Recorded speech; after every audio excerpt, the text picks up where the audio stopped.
स्वागत है सभी बच्चों का आपके अपने YouTube चैनल जेके सर क्लासेस पर। और जैसा कि आप लोगों को थंबनेल से ही पता चल गया होगा कि आज हम लोग पढ़ने वाले हैं निरक्षीय स्थिति में इलेक्ट्रिक डाइपोल के कारण विद्युत क्षेत्र की तीव्रता कितनी उत्पन्न होती है। आपने डेरिवेशन नंबर 1 देखा होगा अच्छी स्थिति के लिए, जिसको बड़ी बेहतरीन ढंग से पढ़ाया गया और आप लोगों को समझ में भी आया होगा। तो उसी सीरीज को हम लोग आगे बढ़ाते हुए आज हम करने वाले हैं डेरिवेशन निरक्षीय स्थिति का। तो चलिए निरक्षीय स्थिति का हम डेरिवेशन करने वाले हैं, उसके लिए तैयार हो जाइए। देखिए, जहां पर निरक्षीय स्थिति की बात होती है थोड़ा सा डेरिवेशन थोड़ा सा इसका हार्ड लेवल का होता है। हार्ड इसलिए होता है क्योंकि इसको थोड़ा सा समझना अलग होता है। अब देखो, इसके लिए आपको एक छोटी सी बात याद करनी पड़ेगी जो मैं हमेशा आपको बताता हूं, टीजीआर के बारे में। टीजीआर के बारे में थोड़ा इसको हम टीजीआर समझ लेते हैं और टीजीआर समझने के बाद ही हम इस डेरिवेशन को अच्छे से समझ पाएंगे। तो चलो देखते हैं टीजीआर क्या होता है। टीजीआर टीजीआर इसको मैंने नाम दिया है three golden rule. Three golden rule जो 3 प्रकार के अच्छे नियम होते हैं, क्योंकि फिजिक्स में हर जगह काम देते हैं। फिजिक्स का ऐसा कोई भी चैप्टर इससे बचा नहीं हो जहां पे लगे ना। बशर्ते जैसे कि अगर कोई अदिश क्वांटिटी होती है, अदिश राशि होती है, तो उसको हम क्या करते हैं, आसानी से जोड़ देते हैं। लेकिन जब हमारे पास कोई वेक्टर क्वांटिटी होती है तो उसको आप वेक्टर में, क्योंकि होता है डायरेक्शन, और डायरेक्शन जहां पे होता है वहां पे आप आसानी से किसी चीज को जोड़ नहीं सकते हैं। और जब आसानी से आप जोड़ नहीं सकते हैं तो उसके लिए टीजीआर आपका आता है। और टीजीआर सदिश राशियों के लिए ही लगाया जाता है, क्योंकि अदिश राशियों में कोई डायरेक्शन होता नहीं है। तो देखो, पहला टीजीआर का रूल क्या कहता है। फर्स्ट रूल आपका क्या कहता है। फर्स्ट रूल ये कहता है, अगर किसी पॉइंट पे दो वेक्टर काम कर रहे हैं, दो वेक्टर चीजें काम कर रहे हैं। जैसे मान लो हमको विद्युत क्षेत्र की तीव्रता ही निकालनी है जो कि सदिश राशि होती है। तो मान ले तो किसी एक पॉइंट पर, मानते हैं पॉइंट आपका P है, तो P पे मानते हैं एक विद्युत क्षेत्र की तीव्रता इस साइड लग रही है और दूसरी भी इसी साइड लग रही है। जब दोनों तीव्रता माने दो सदिश राशियां एक ही डायरेक्शन में काम करती हैं, तो उन दोनों का जो नेट ई होगा, यहाँ पे नेट ई होगा, उन दोनों को दिया जाएगा जोड़। E1 और E2 को दे देंगे हम लोग, जोड़ देंगे। समझ रहे हैं ना। इसलिए आप इस बात से अंदाजा लगा सकते हो कि आपके पास कोई भी वस्तु रखी है और दो लोग उसको एक साइड से ही खींचो, दो लोग एक साइड से खींचो, तो फाइनली वो वस्तु उधर ही जाएगी जिधर आप लोग उसको खींच रहे होंगे। तो वो बात यहाँ पे भी लगता है। अगर P पे कोई भी पॉइंट P पे है और वहां पे आपको निकालना है डायरेक्ट मतलब नेट E निकालना है, कोई भी वेक्टर हो सकता है, वेक्टर क्वांटिटी। तो जैसे E हम लेते हैं, मान विद्युत क्षेत्र की तीव्रता जो कि वेक्टर क्वांटिटी है, तो वहां पे जो लगने वाला बल होगा इसी के डायरेक्शन में होगा। ठीक, इसके बाद हम लोग टीजीआर नंबर 2 समझते हैं। टीजीआर नंबर 2 ये कहता है कि अगर किसी पॉइंट P पर दो विद्युत क्षेत्र की तीव्रताएं काम कर रही हो, दो विद्युत क्षेत्र की तीव्रताएं काम कर रही हो। फिर से बात सुनिए, किसी भी P पॉइंट पर अगर दो विद्युत क्षेत्र की तीव्रताएं काम कर रही हो, एक इधर काम कर रहा हो E1, एक इधर काम कर रहा हो E2। तो जैसे उसी प्रकार से बात हुई कि एक कोई चीज है और आप लोग आपस में झगड़ा कर रहे हो, दो लोग, कि नहीं मुझे चाहिए मुझे चाहिए। वो हालत एक पढ़े होंगे ना बचपन में, एक बंदर था और बिल्ली था, तो बिल्ली रोटी वोटी पाती है तो बंदर को खा जाता सब। उसी प्रकार से कुछ है कि यहाँ पे मान लो बंदर है, बिल्ली, दोनों बिल्लियां हैं, लड़ रही हैं आपस में।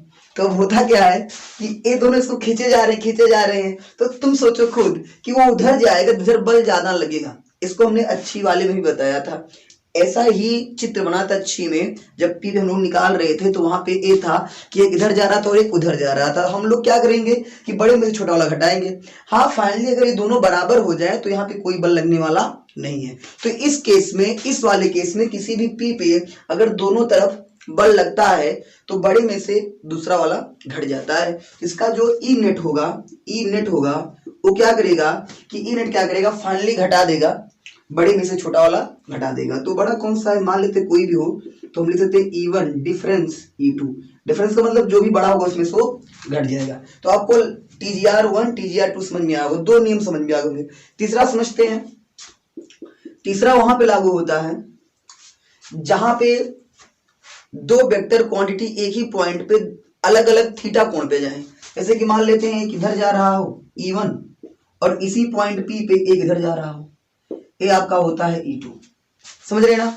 ए आपका होता है E1, ए आपका होता है E2। अब बीच में कोण बन जाए थीटा।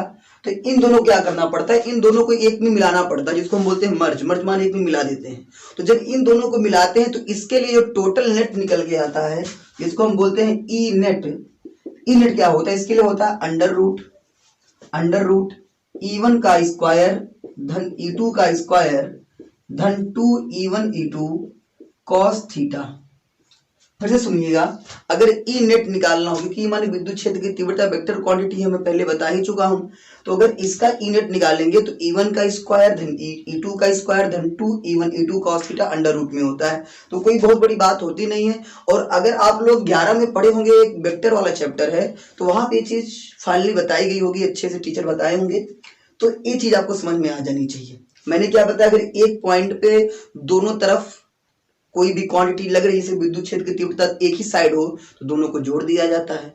दोनों 180 अंश पे एक दूसरे से अलग अलग हों तो क्या करते हैं, डिफरेंस निकाल लिया जाता है।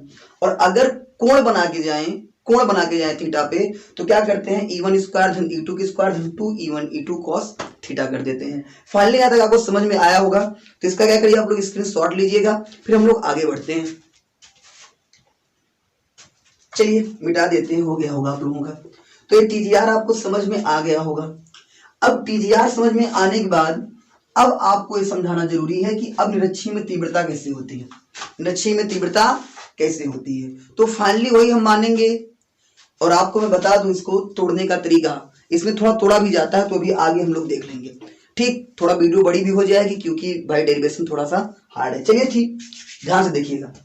माना एक वैद्युत द्विध्रुव है, माना एक वैद्युत द्विध्रुव AB, माना एक वैद्युत द्विध्रुव AB क्रमशः +Q और -Q आवेश से मिलकर बना है। माना एक वैद्युत द्विध्रुव AB +Q और -Q आवेश से मिलकर बना है, जिसके बीच की दूरी 2L है। जिसके बीच की दूरी 2L है मेरे प्यारे बच्चों। जिसका मतलब L इधर होगा और L इधर होगा। ठीक, 12 का मतलब L बीच में से L उधर, L इधर, और बीच वाले को मान लेंगे O। क्या मान लेंगे, O मान लेंगे। अब निरक्षीय स्थिति में, अच्छी का मतलब होता है चाहे इसी की रेखा में इस साइड, चाहे इसी की रेखा में इस साइड। और निरक्षीय का मतलब होता है केंद्र के ऊपर चाहे केंद्र के नीचे हो, लेकिन 90 अंश का कोण बनाए। तो हम लेते हैं कि O से निरक्षीय स्थिति में 8 मीटर की दूरी पर बिंदु P पर आपको विद्युत क्षेत्र की तीव्रता ज्ञात करनी है। विद्युत क्षेत्र की तीव्रता ज्ञात करनी है। फिर से इस चित्र को हम समझ लेते हैं। माना एक वैद्युत द्विध्रुव AB है, जो क्रमशः +Q और -Q आवेश से मिलकर बना है, जिसके बीच की दूरी 2L है। द्विध्रुव के केंद्र O से स्मॉल r दूरी पर एक बिंदु P है, जहां पर विद्युत क्षेत्र की तीव्रता ज्ञात करनी है। किस स्थिति में, निरक्षीय स्थिति में। अब हम लोग देखते क्या है, हमको क्या है कि भाई हमको हमारा जो आवेश है एक +Q पे है, एक -Q पे है।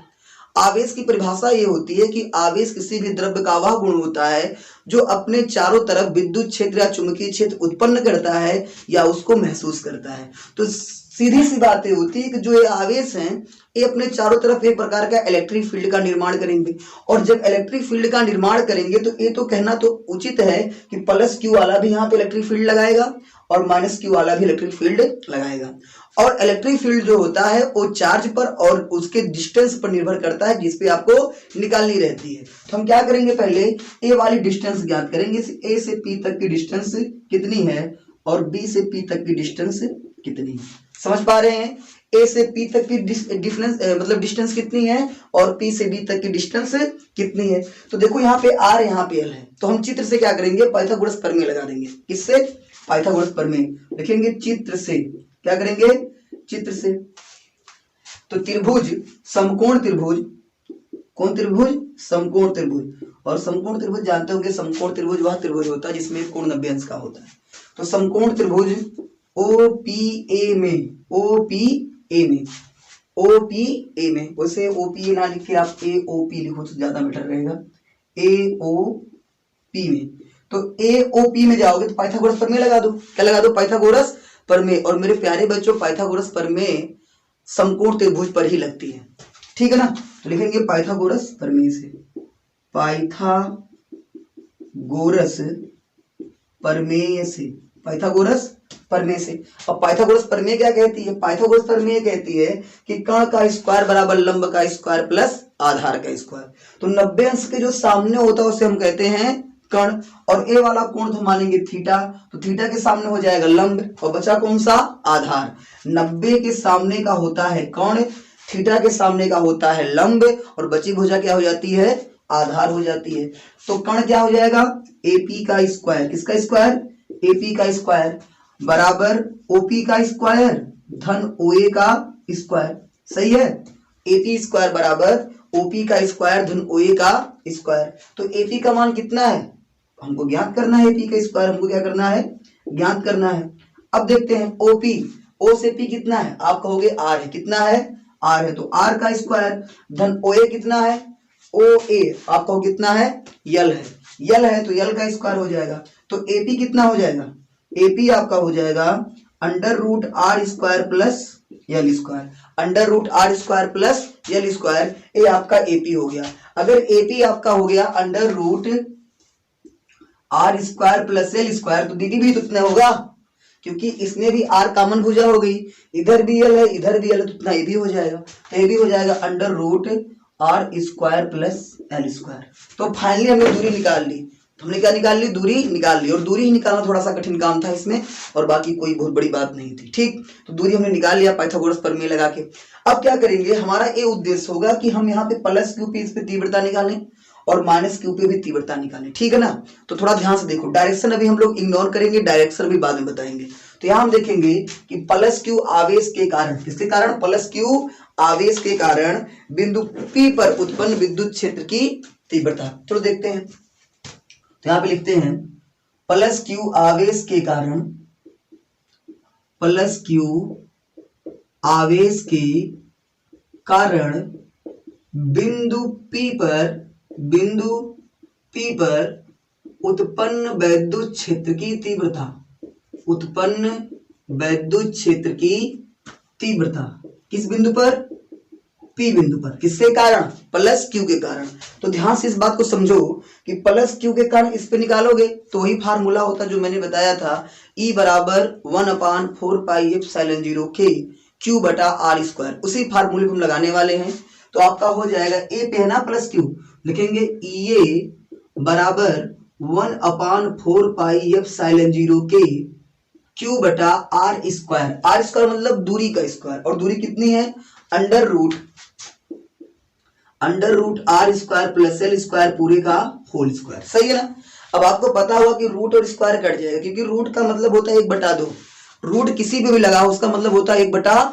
जैसे यहाँ पे समझ सकते हैं कुछ इस तरीके से, मान लो √2 पूरे होल स्क्वायर किया हो, तो इसका मतलब ये होता है कि 2 की पावर 1/2 है, तो 2 की पावर 1/2 होगी, पूरे की पावर 2 होगी, 2 से 2 कट जाएगा ना, कितना आ जाएगा? 2 आ जाएगा। उसी काम यहाँ भी करना है, ए रूट ए स्क्वायर खत्म हो जाएगा, खत्म का मतलब वो कट जाता है आपस में, और जब कट जाएगा तो ए आपका हो जाएगा EA बराबर 1/4πε0 K Q बटा R square plus L square. ठीक, अभी हम यहाँ पे इसका डायरेक्शन लिखेंगे, यहाँ भी दिशा इसकी हम लोग लिखने वाले, इसकी दिशा क्या होगी, या उसे हम छोटे ब्रैकेट का ही प्रयोग करते हैं, बड़े ब्रैकेट का ना प्रयोग करके यहाँ पे क्या लिखेंगे हम लोग? डायरेक्शन भी लिखेंगे। ठीक, और उसी प्रकार से माइनस क्यू वाला आवेश भी क्या करेगा? तीव्रता को उत्पन्न करेगा। तो माइनस क्यू आवेश के कारण, माइनस क्यू आवेश के कारण बिंदु P पर उत्पन्न वैद्युत क्षेत्र की तीव्रता, उत्पन्न वैद्युत क्षेत्र की तीव्रता। अब इसको आप निकालोगे, ई क्या हो जाएगा आपका? EB। क्या हो जाएगा? EB। अब EB बराबर हो जाएगा 1/4πε0 K Q, ये भी है दूरी, इतनी भी इसकी भी है, under root R square plus L square, इसकी भी दूरी है, तो स्क्वायर करोगे तो ही आ जाएगा R square plus L square. अब फिर इसका भी डायरेक्शन आपको लिखना पड़ेगा। अब डायरेक्शन लिखने के लिए सिंपल सी बात आपको मैंने बताई थी, एक बार फिर से बता देता हूं कि अगर प्लस क्यू का आवेश है तो रेखाएं उससे दूर जाती हैं, और रेखाएं जब दूर जाती हैं तो इसका मतलब होता है कि वो दिशा दूर होती है। दिशा क्या होती है? दूर होती है। अगर माइनस क्यू आवेश है तो रेखाएं उसी की ओर आती हैं, मतलब क्या होता है? दिशा उसी की ओर होती है। तो यहाँ पे कौन सा है? प्लस वाला है, ये कौन सा है, प्लस वाला है, तो प्लस है तो रेखाएं इसके ऊपर जाएंगी ना, क्योंकि ये प्लस का है तो बाहर निकलेगा ये, तो ए से पी की ओर क्या लिखेंगे, ए से पी की ओर, ए से पी की ओर, ठीक है ना। तो इसका मतलब ए जा रहा है ऊपर, इसका मान क्या है आपका है ई ए, क्या है ई ए, और दूसरा है माइनस, तो ये माइनस इसको खींचेगा ना अपनी तरफ, माइनस अपनी तरफ इसको खींचेगा, तो इसी रेखा पे हो जाएगा आपका ई बी, क्या हो जाएगा, ई बी हो जाएगा। यानी हम कह सकते हैं पी से बी की ओर, पी से बी की ओर, पी से किसकी ओर, बी की ओर, पी से बी की ओर। तो यहां तक आशा करते समझ में आया होगा। लेकिन अगर आप इन दोनों को देखोगे ध्यान से तो लगेगा दोनों बराबर हैं, वास्तव में बराबर हैं, परिमाण में बराबर हैं, लेकिन दिशा में क्या है, अलग अलग हैं। तो यहां लिख देते हैं कि ई ए व ई बी, ई ए व ई बी परिमाण में बराबर व दिशा में अलग अलग है, दिशा में क्या है, अलग अलग है, अलग अलग है, अलग अलग है। अब यहां तक करने के बाद अब यहां से थोड़ी सी मामला गंभीर हो जाता है। मामला गंभीर होने का सीधा सा अर्थ है कि एक जा रहा है ईर घाट, एक जा रहा है मीर घाट, दोनों मिलेंगे नहीं घाट पे, तो भाई मिलेंगे नहीं तो किसे हम लोग निकालेंगे, क्योंकि इसके लिए तो कोई थीटा एंगल तो होता है, बात तो सही, लेकिन थीटा हमको पता तो होना चाहिए कितना है। थीटा तो यहाँ पे दिया, लेकिन थीटा थोड़ी बनेगा उतना ही, कुछ और भी कोण बन सकता है। तो इसके लिए हम लोग क्या करेंगे, थोड़ा इसको अलग तरीके से लगाएंगे। तो कृपया इसका स्क्रीनशॉट लो, फिर हम आगे बढ़ते हैं। चलिए स्क्रीनशॉट ले लिए होंगे आप लोग, आशा करते हैं नोट भी कर लिए होंगे। तो चलिए अब उसको हम तोड़ते हैं, उसको हम क्या करते हैं, तोड़ते हैं। सारा काम हमारा तोड़ने का ही होगा वहां पर। तो चलिए हम देख लेते हैं, अगर हम लोग तोड़ ले गए तो हमारा काम आसान हो जाएगा इसको करने में। तो हम लोग जो लिखे थे उसको हम लोग मिटा देते हैं, और मिटाने के बाद ये चित्र से कोई मतलब है नहीं, लेकिन चित्र हमारा ए वाला रहेगा। अब ध्यान से देखो, हम क्या करेंगे, इसको क्षैतिज और लंबवत घटकों में वियोजित करेंगे, क्षैतिज और लंबवत घटकों में वियोजित करेंगे। तो ध्यान से देखिए इस बात को। मान लो अगर कोई भी कोऑर्डिनेट बनता है इस तरीके से, ठीक है ना, कोई कोऑर्डिनेट होता है एक्स वाई, अच्छा होता है ये। अगर मान लो आपको करना क्या है कि इस चीज को आप मान लो कॉस थीटा, क्या मान लो, कॉस, ये भी क्या मान लो, कॉस थीटा मान लो, ये ऊपर का भी मान लो साइन थीटा, नीचे का भी मान लो साइन थीटा। ऐसा कुछ है नहीं, लेकिन आपको मानना है ताकि आपको समझ में आए बढ़िया से। तो अगर वेक्टर कभी ए होता है, वेक्टर कभी ए होता है, इस वाले प्रथम चतुर्थांश में होता है, तो लंबवत सदिश होता है साइन और क्षैतिज सदिश होता है कास। अगर कभी आपका वेक्टर दूसरे कोऑर्डिनेट में हो जाए तो लंबवत होता है साइन और क्षैतिज होता है कॉस। अगर कभी भी आपका तीसरे कोऑर्डिनेट में आ जाए तो क्षैतिज होता है कॉस, लंबवत होता है साइन। और कभी वेक्टर चौथे वाले में आ जाए, चौथे वाले में कोऑर्डिनेट में आ जाए तो क्षैतिज होता है कॉस, लंबवत होता है साइन। तो उसी का उपयोग करके हमको क्या करना है, इसको तोड़ना है। तो अब इसी को हम लोग थोड़ा सा जूम कर रहे हैं, क्या कर रहे हैं, इसी को हम लोग तोड़ रहे हैं। अब तोड़ने का मतलब सिंपल सा ही हो जाएगा, अगर आप लोग तोड़ ले गए तो इसका आप लोग डेरिवेशन कर लिए। तो यहाँ पे पी पे देखेंगे, एक इस साइड गया है और एक इस साइड आया है, एकदम सही है ना। एक का नाम, ये पी आपका पॉइंट है, ये आपका ये है, और ये आपका क्या है, ईबी, क्या है, ईबी। तो पहले ईए को तोड़ते हैं। तो ईए बताओ किस कोऑर्डिनेट में आएगा, सेकंड में आएगा, यही वाला तो है, सेकंड में है। तो एक टूटेगा साइन में, एक टूटेगा कॉस में। तो एक टूट रहा है, टूटने मतलब हम डार्ट से दिखाते हैं, क्या दिखाते हैं इसको, डार्ट से, मतलब कि तोड़ दिया गया। और तोड़ने पे एक बना ऊपर, एक बना ऊपर, और इसका नाम क्या हो गया, ई ए साइन थीटा। क्या नाम हो गया, ई ए साइन थीटा। और एक इसका क्षैतिज टूटेगा इस साइड में, और ई आपका हो जाएगा E A cos theta, E A cos theta. फिर से मेरे प्यारे बच्चों समझो कि दोनों का डायरेक्शन अलग था, ईर घाट और मीर घाट, और दोनों को मिलाने का मतलब हमको मर्ज करना था, और मर्ज करना पड़ेगा क्योंकि दोनों को भाई निकालना है तो थोड़ी सी मेहनत करनी पड़ेगी। हमने क्या किया कि ये आपका है ई ए साइन थीटा और ये आपका है ई ए कॉस थीटा, इसको तोड़ा है तो लंबवत बना ई ए साइन थीटा, इसका क्षैतिज बना ई ए कॉस थीटा। फिर ईबी को, किसको, ईबी को भी हम लोग तोड़ते हैं। ईबी को ये तीसरे वाले में आएगा, नीचे बनेगा साइन, इधर बनेगा कॉस, तो नीचे आपका बन जाए, इसको तोड़ रहे हैं तो मतलब डाट डाट कर देते हैं, ये नीचे आ जाएगा तो आपका हो जाएगा EB sine theta, EB sine theta, और इस साइड आपका हो जाएगा ईबी कॉस थीटा, इसी पे तो बनेगा जी।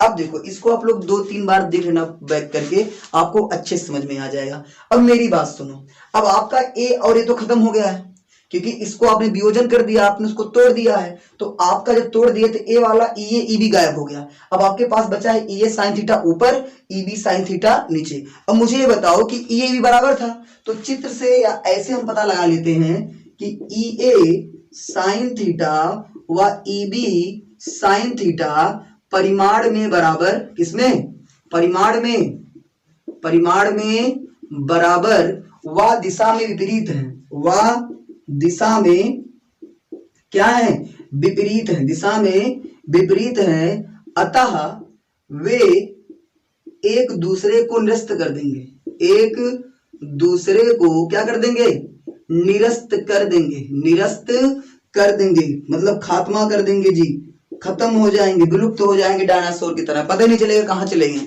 भाई देखो ऊपर ई ए साइन थीटा है, नीचे भी साइन थीटा है, दोनों बराबर हैं। और जब दोनों बराबर हैं तो जितना ऊपर बल लग रहा है उतना नीचे लग रहा है तीव्रता, तो दोनों जब बराबर, दोनों एक दूसरे को खत्म कर देंगे। टीजीआर नंबर 2 काम कर रहा है यहाँ पे। टीजीआर 2 बताया गया था, अगर किसी पी पे ऊपर और नीचे दोनों बल काम करे, दोनों घट जाते हैं, कहानी उसकी खत्म हो जाती है। अब दोनों बराबर है, डिफरेंस 0 आ जाएगा, बल लग ही नहीं रहा है। लेकिन यहाँ पे टीजीआर पहला वाला काम करेगा, टीजीआर पहला कर रहा है, अगर किसी भी पॉइंट पे डायरेक्शन एक ही साइड हो तो दोनों आपस में जुड़ जाते हैं, तो ई दोनों खत्म हो गया। अब आपके पास इतना बचा है, तो अतः पी पर परिणामी तीव्रता क्या करेंगे, अतः पी पर परिणामी ई मतलब विद्युत क्षेत्र की तीव्रता, तो जो ई आएगा वो क्या हो जाएगा, ई ए कॉस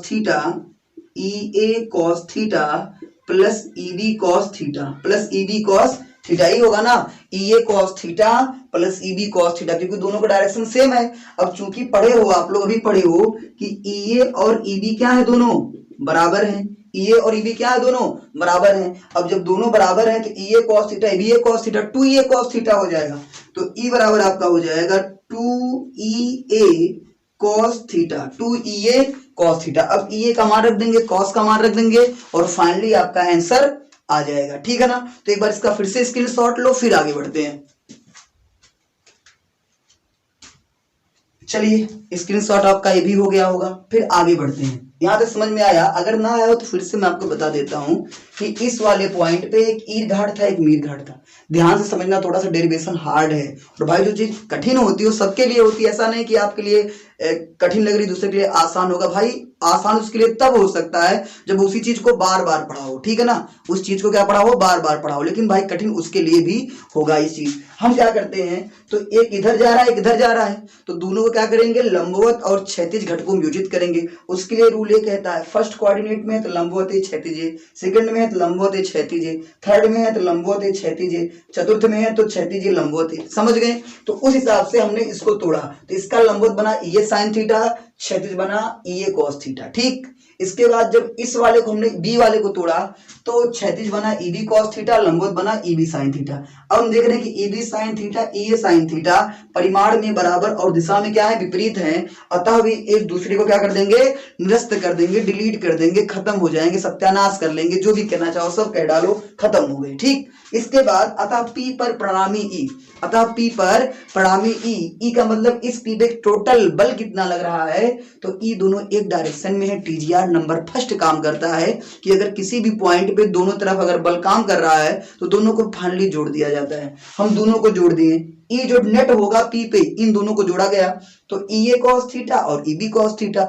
अभी इसके पहले वाले बताया, जब आप मिटाए थे उसके पहले बताया गया था कि ई ए और ई बी बराबर है, तो जब ई ए बराबर थे भी ई ए होगा, तो ई A cos theta 2 E A cos theta. अब 2 ई ए कॉस थीटा को हल करेंगे, उत्तर को प्राप्त करेंगे, इसके बाद डेरिवेशन खत्म हो जाएगा। ठीक, चलो मिटाते हैं इसको फिर से एक बार।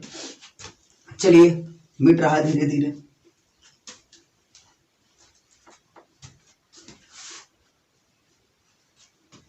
जी फाइनली मिट चुका है।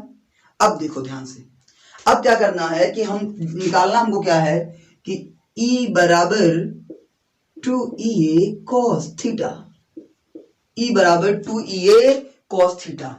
ई 2 का मान रखोगे, ई एक मान पहले देख लो, कॉपी में देख लो, एक मान कितना था, मान आया होगा 1/4πε0 के क्यू बटा R square plus L square. सही है ना? एकदम एकदम सही है। लेकिन cos थीटा का मान नहीं पता था, तो देखो जाइए तब आगे हम लोग cos थीटा का मान निकालते हैं।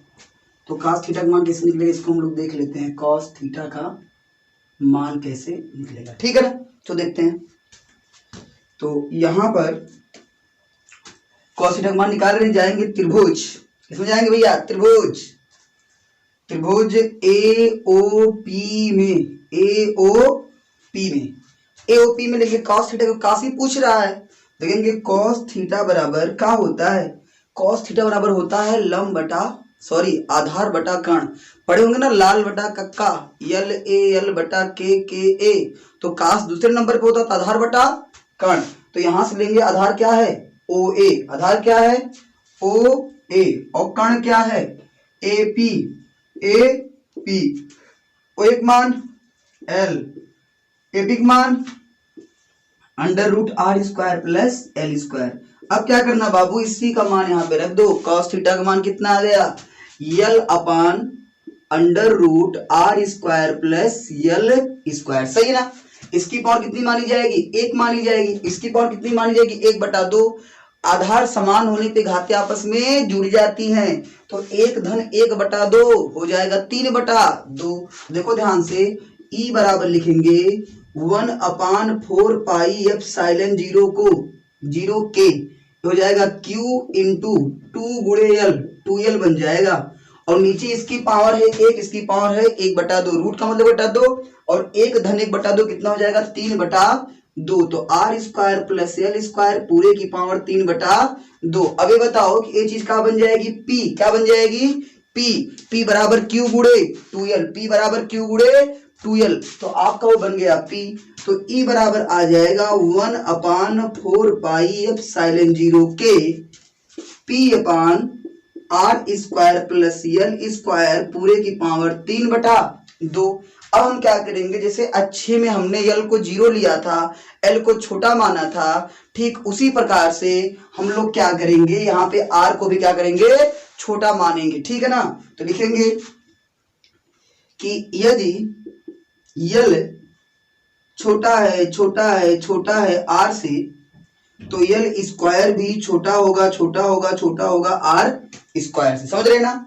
यदि L का मान छोटा होगा R से, तो L स्क्वायर का मान भी छोटा होगा R स्क्वायर से। इसका मतलब L स्क्वायर ले लेंगे 0, क्या ले लेंगे 0, नगण्य ले लेंगे।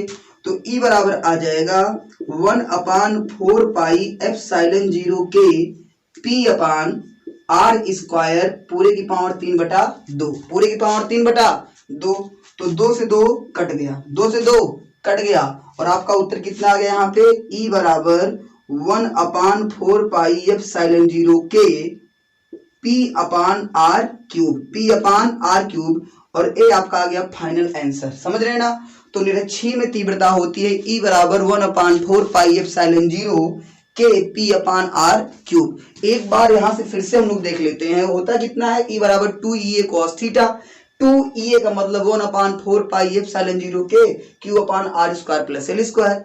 कास की वैल्यू हमको निकालनी थी, कास में गए इस वाली ट्रायंगल में। cos थीटा बराबर होता है लंब बटा कर्ण, तो लंब का मान कितना हो जाएगा OP, और कर्ण का मान हो जाएगा AP। तो L/√r² प्लस L स्क्वायर हो जाएगा। तो E बराबर 1/4πε0 के, देखो Q यहाँ पे 2, यहाँ पे L, तो Q गुणे 2L, 1 है यहाँ पे 1/2 है, तो 3/2 हो जाएगा ना जी। तो Q गुणे 2L कितना हो जाएगा, P/r² plus L square 3/2, r² plus L square 3/2 हो जाएगा। इफ L छोटा है किससे, R से, तो L स्क्वायर भी छोटा होगा R स्क्वायर से। तो E का मान हो जाएगा 1/4πε0 के P/r² 3/2, स्क्वायर कटा, R की पावर कितनी आ गई, 3 आ गई।